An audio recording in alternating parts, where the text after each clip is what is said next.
Fractals in nature. Have you ever noticed that the size of a photo changes, but the shape stays the same when you zoom in on it? How would mathematics describe this kind of situation? If a figure is enlarged or reduced by a constant ratio, its size changes, but its shape remains the same. In this case, the two figures are said to be similar. Figures that match in this way are called similar figures. So, how can we tell whether two figures are similar? When we compare the lengths of corresponding sides, we find that they have a constant ratio. This ratio is called the ratio of similarity. Congruent figures can be seen as a special case where the ratio of similarity is 1:1. However, there is an important point that can be confusing. It is easy to think that the ratio of similarity also applies directly to area, volume, and angles. But this is not the case. Angles remain the same, but area and volume change differently. Area depends on length multiplied by length, and volume depends on length multiplied 3 times. So if the ratio of similarity is 1:2, the area becomes 1:4, and the volume becomes 1:8. The meaning of similar in everyday language is different from its meaning in mathematics.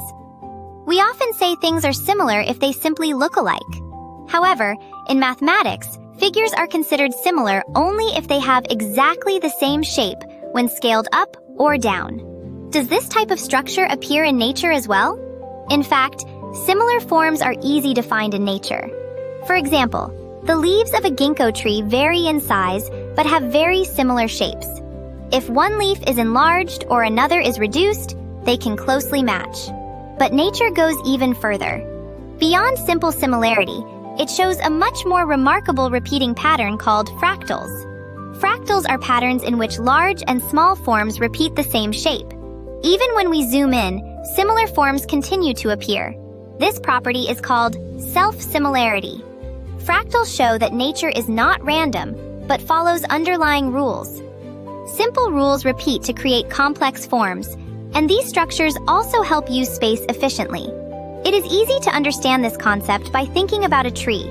Branches grow out from the trunk, and smaller branches split off again and again. As this process repeats, the overall shape of the tree takes form.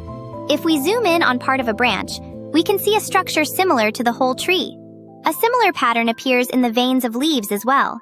These structures help trees transport water and nutrients and absorb sunlight efficiently. Lightning shows a similar structure.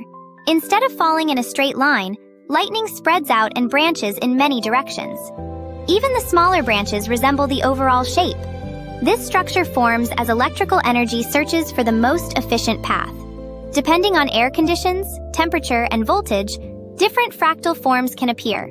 Romanesco broccoli is another striking example. Small, cone-shaped clusters repeat to form the whole, arranged in a spiral. If we take a small piece and look closely, the same structure appears again. Fractal theory began with the study of coastlines. The length of a coastline changes depending on how it is measured. The more closely it is measured, the more detail appears, and the longer it becomes.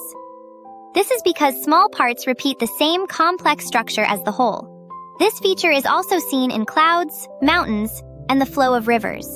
Why does nature create such structures? Scientists believe the answer lies in efficiency. By following a simple rule and repeating it, nature can grow and move while using the least amount of energy. Although these structures look complex, they are built on simple principles. In the end, the complex patterns we see in nature come from the repetition of simple rules. And the study of fractals begins from this idea.